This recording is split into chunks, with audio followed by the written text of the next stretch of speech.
This is Whiteboard Theology. Welcome to the class, How to Study the Bible. Session 6, Law. You probably know that the Old Testament has a lot of laws, 613 to be exact. Now, what is the law? It starts with the Ten Commandments, and what follows is a long list of commands and rituals that God required of his people, the Israelites. The law is found in the books of Exodus, Leviticus, Numbers, and Deuteronomy. So what do we need to know about the law in order to understand it properly? The law is firmly embedded within the story of Israel. They were slaves in Egypt, but God rescued them, and they wandered through the desert to a place called Mount Sinai. It was here that God would constitute Israel as a nation, become their king, and give them his law that they were to live by when they entered their permanent home, the Promised Land, also called Canaan. The law is a covenant, often called the Old Covenant or the Mosaic Covenant, that Israel was to keep in order to be blessed by God, or else they would be kicked out of their home. And as we'll soon find out, that's exactly what happens. This law also separated them from the nations.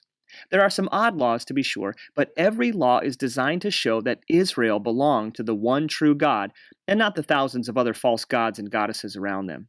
Some laws are moral in nature. They deal with God's standard for how life works best. Some laws are ceremonial in nature. They deal with how God calls his people to worship him together. Some are civic in nature. They deal with how people ought to relate to each other in a just society. Now, they aren't nicely packaged into these categories, of course. The laws often seem randomly placed, but that's because real life in community, in God's presence, doesn't fit into nice compartments.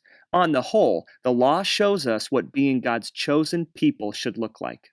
To see this, you need to read in context. Remember that principle? That is, read paragraphs and multiple chapters to get the sense of what's really going on. Ultimately, when reading the law, remember that it was meant to reveal how badly Israel needed a savior, a hero who could keep the law for them. Now, does the law apply to us today?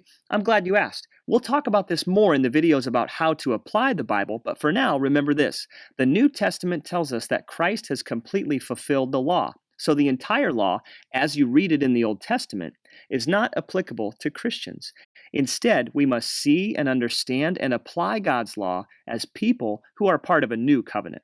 Sometimes the New Testament reinforces laws. Sometimes it modifies them in light of Jesus and his spiritual kingdom. Other times, the New Testament clearly says some laws are obsolete. 613 laws? It's a lot. But if you keep these things in mind, you'll be on a good foundation to know how to interpret the law. We'll see you next time on Whiteboard Theology.